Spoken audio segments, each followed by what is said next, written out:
What's up, everybody? Welcome into another episode of Bulls Latest. Your host, Matt Johnson here. I want to kick off today's show and spend a majority of it really recapping the Bulls Media Day that took place yesterday at the United Center. The 2025-26 Bulls arrived at the United Center on Monday for the annual pre-camp Media Day. They looked a lot like the 2024-25 version of the team. 13 of the 19 training camp roster players are back from last season with 2 rookies. 3 new two-way guys, including the popular Yuki Kawamura and defensive-minded Isaac Okoro from the Lonzo Ball trade with Cleveland, as you guys well know. I will say there is more belief and confidence than last season's 39-43 team that was eliminated in the play-in game. This group is a young, talented bunch. There's a lot of potential here. Team success is essential for these guys and getting these guys to become more all-star oriented. If they really want to see some all-stars develop in this bunch, the Bulls are going to have to play well as a group. They are focused on winning, and these guys have to get better. I think team success will establish them if they are good enough to be all-stars, said Bulls executive Arturas Karnisovas yesterday during Media Day. He really emphasized the aspect of playing together as a group. I think that that's the mindset going in with Billy Donovan as well. They're going to focus on winning every game without putting any goals on the team, which I think is a decent mindset to have.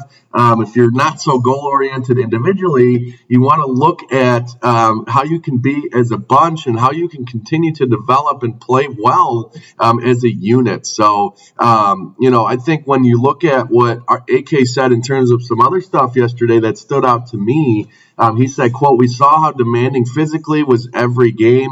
Our guys have to play that way. This year will show if they are capable of doing that. We're probably going to have to play long rotations to play fast and at a high pace." I know that we've talked about that in my show, really dating back to May. The Bulls were one of the teams last year that played at the highest paces. I don't think that's going to change. I think the guys they brought in is just going to emphasize that style even more.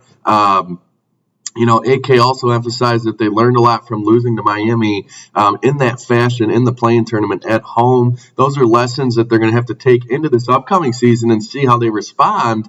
There's going to be a lot of competition on this team. That's another takeaway it came from AK's words as well as just the overall emphasis on this team. It seems like when you look at this roster as a whole, the starting 5, really, there are 4 of the 5 guys that are set. You got Giddey, Kobe, Nikola Vucevic, and then Modest. But that 5th spot will be interesting, and I know we talked about it a while back, but to see what happens in terms of who's going to take that over. Kind of switching to Billy Donovan's portion of Media Day yesterday, I just think that he really emphasized, and I'm not surprised because they want him to be the centerpiece of this team, but he emphasized Bonas Buzelis having the skills and the credible three-point shot at 36% last season and 50% over the last 12 games,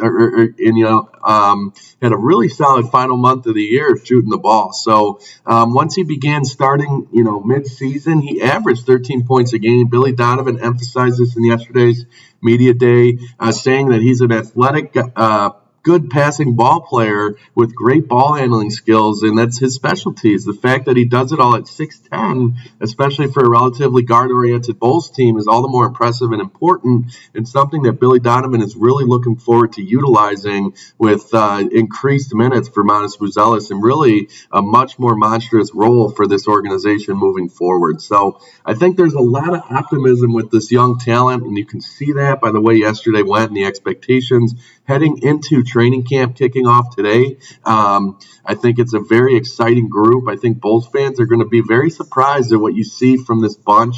I certainly am excited to see what these young rotations bring to the table in terms of trying to win some games in the Eastern Conference that, again, I can't emphasize it enough, is pretty wide open this year. So we'll see what happens there. The other notable guy, obviously a lot of eyes on him as we're going to continue into the first part of this season, moving up to the trade deadline, but Nikola Vucevic. Vuce spoke yesterday really on being a veteran leader for this team. Quote, he said, "I enjoy the energy these young guys bring. I enjoy being the oldest guy here and being able to help them develop and help them along the ups and downs they go through." We've had some very good young talent on this team and have a bunch of it going into this next year, he said. And he's not wrong. I mean, there's a lot of good young talent on this team. I really cannot wait to see Noah Senge kind of come into his own as we move through this next season. He's really going to develop as a young ball player. I think there's a lot to go around in terms of young talent, and Vooch realizes that, even though there have been a lot of, I don't want to say distractions, but a lot of trade rumors swirling around Vooch for some time now, for months really. I think he's really focused on playing that role of being the guy who is the veteran leader of this group. And I think he's going to embrace that. And I think his play will also reflect that as well. He's one of the more consistent veterans in this league in terms of what stats he provides and what kind of contributions he provides to a roster. So excited to see Vooch take the floor again here soon. I think he's going to provide a lot for what the Bulls are looking for and Bulls fans are looking for in a scoring punch. As long as he can stay healthy, that is the case for pretty much any one of these Bulls players. I think it has the ability to be a fun group and one that is going to stay in a lot of ball games in the Eastern Conference that is truly wide open. I can't emphasize that enough. So we'll see what happens there. As far as just looking around the league, those are some notable guys within the Bulls media day that stood out to me, the guys I really wanted to look at. But there was some other media days that took place. Obviously, you guys can imagine Kawhi Leonard being at media day for the Clippers. He spoke saying allegations of his no-show deal were not accurate. You could only imagine the hounding of the media on him about that topic there. I'm not surprised that he took this angle. I mean, what else would you do if you're his representation or really Kawhi Leonard himself? You have to fight that for your own representation there. So we'll see what happens and what develops there. You guys should go take a look at that, though. I thought that was a very interesting press conference with Kawhi Leonard speaking about that no-show deal that, of course, came in the news not too long ago and was a big story, still is a big story. So that was interesting there. Kevin Durant at his media day says he definitely envisions signing an extension with the Rockets. I'm not surprised here at all. I think that Kevin Durant is going to finish his career off as a Houston Rocket. I think this Houston team is really live to win the Western Conference this year and go to the NBA Finals with the addition of KD. I know Van Vliet's a big loss. We'll keep an eye on it if anything crazy happens. I talked about it yesterday, but Kobe White or some of these other players kind of on the cusp of hitting unrestricted free agency this next summer. Could the Rockets try and make a huge move? Is it going to be an enticing enough deal for a team to pull the trigger on sending a guy to Houston for a pretty big return there? We'll see what happens there. I thought there was an interesting nugget from of course, the ever so popular Dallas Mavericks as well with Cooper Flagg, the generational talent there. Amid his hype, Jason Kidd tempered Kyrie Irving expectations in terms of his timeline to return.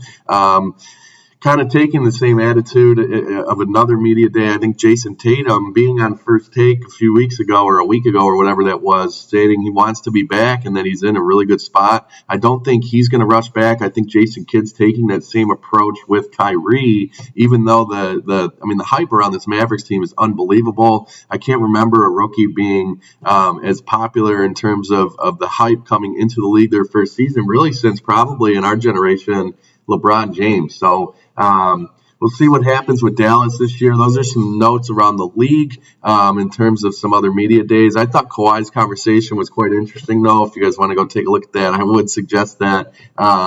It'll be interesting to see what happens in particular with that organization moving forward. It's kind of a weird mood around things, certainly, but we'll have to see what happens. Overall, though, I'm very optimistic about this Bulls team. I cannot wait for camp to kick off today. We'll keep you guys posted on any news Chicago Bulls as we move closer to preseason ball kicking off next week. I'm certainly excited for that. Camp is underway. We are back, ladies and gentlemen. The Chicago Bulls are underway here. Things are going to start moving fast, and we are right around the corner from regular season Bulls basketball taking place. So, again, I want to thank you guys for joining me on another episode of Bulls Latest. Hit that like and subscribe button. It goes a long way for the channel, and we will see you guys tomorrow.